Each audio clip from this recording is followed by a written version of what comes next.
schools will resume. The latest from Melbourne. The luxury yacht hits high-profile passengers and their alleged border dodging plans. That strange story from Brisbane. How many contact cases has the COVIDSafe app traced? Well, the experts saying it needs to go.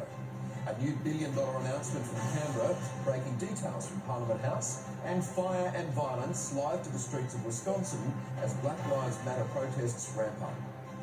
The latest from 7 To ditch the COVIDSafe app, the disappointing numbers revealed. 4 months since the government launched its COVIDSafe contact tracing app, selling it as a critical tool in the fight against the virus. At its launch, the Prime Minister said he wanted at least 40% of Australians to download it in the first 24 hours. More than 2 million people did just that, and this week it surpassed 7 million downloads. So how important has it been in our battle against coronavirus? Let's bring in Professor Katina from the Australian Privacy Foundation. Katina, thank you so much for joining the latest. Let me ask you this up front. 4 months on, in your view, has this been a success?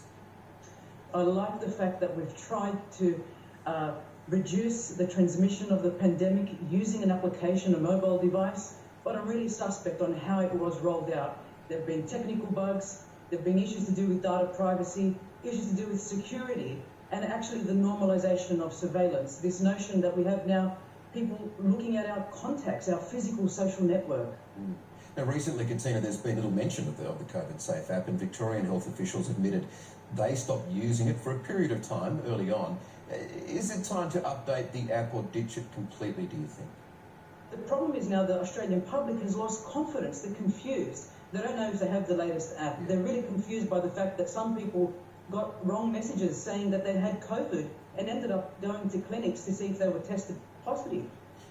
What numbers are we talking about? Have you got a firm handle on that? I mean, how many people have actually been traced through the app?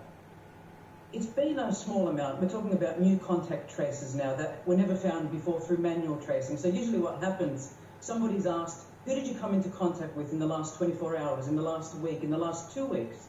A lot of us have been self-isolating, so it's been pretty easy to say, well, it's been my family or my friends, so to speak, and we've kept the social distance. But we're talking at small numbers here. In New South Wales, about 14 new cases were found. And that's not big numbers, but when you think about the potential for transmission, it's not small either. No, I guess that's the point. I mean, the fact that they found some is good, but we've got to keep in mind, millions of Australians activated this app.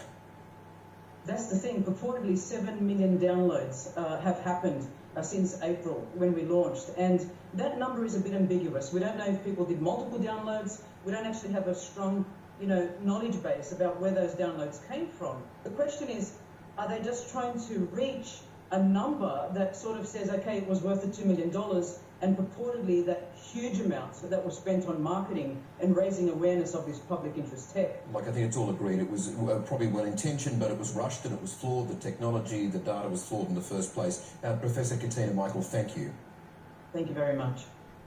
Now, the COVIDSafe app data has been successfully used by health officials to identify, as we mentioned there, 47 close contacts, including 14 contacts that were not otherwise identified by manual tracing.